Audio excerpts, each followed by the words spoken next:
what we should mention, Caroline, is that this is not being called a coronation, as it was the one we saw earlier in the year for King Charles. This is a proclamation simply because Denmark does not do coronations anymore, so it's a proclamation or an ascension to the throne.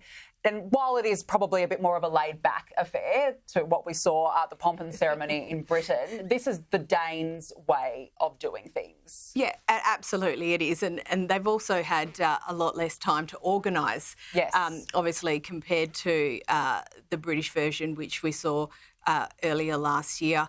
Look, to be honest, if you want to make any sort of comparisons there, what is happening here today is a little bit more like when Charles was proclaimed king immediately after the Queen passed away. And you'll remember there was plenty of ceremony attached to that as well.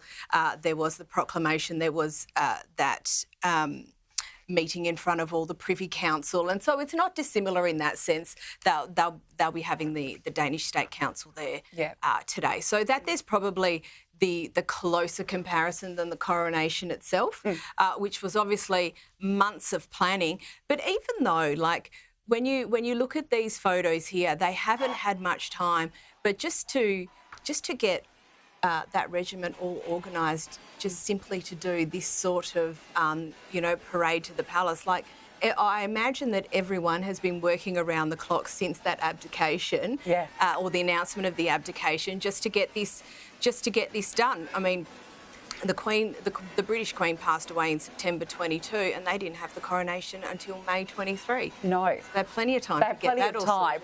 We just saw a very brief glimpse of Princess Mary there in that car. It shouldn't be too far away now from Christiansborg Palace. What we don't know yet, though, is what she's wearing. No, and which tiara she'll also be wearing.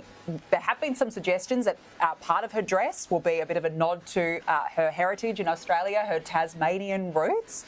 But we are yet to find out what she will be wearing. But she's always been very classy. And there have been some comparisons with Princess Kate, for example, about the beautiful outfits that they wear at these royal events.